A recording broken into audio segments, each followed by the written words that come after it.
Hazreti Ömer'den nasihatler. 1. Sana kötülük yapan kimseyi ona iyilik yaparak cezalendir. 2. Hakikatı anlayana kadar din kardeşinin davranışını iyiye yor. 3. Müslüman kardeşinin ağzından çıkan bir lakırdıyı iyiye yorman mümkün oldukça kötüye yorma. 4. Kendini töhmet altında bırakacak işlere mübaşeret eden, kendisi hakkında kötü düşünenleri kınamasın. 5. Sırrını gizleyen muradına erer. 6. Sadık arkadaşlar edin, gölgelerinde yaşarsın. Çünkü sadık dostlar, huzurlu anlarda süs, sıkıntılı demlerde silahtır. 7. Seni ölüme götürse de doğruluktan ayrılma. 8.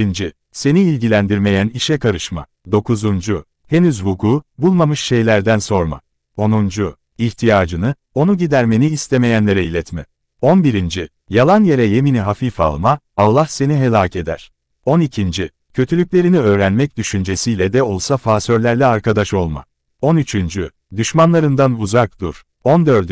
Güvenmediğin dostlarından sakın. Güvenilir kimse de Allah'tan korkandır. 15. Mezarlıklarda derin saygı içinde ol. 16. Taat anında kendini zavallı gör. 17. Günah işlemek istersen sonunu düşün. 18. Herhangi bir işinde, Allah'tan korkanlarla istişare et. Zira Allah, mealen, Allah'tan, kulları arasında yalnız alimler korkar, buyurur. Hayatü's Sahabe 4-209/211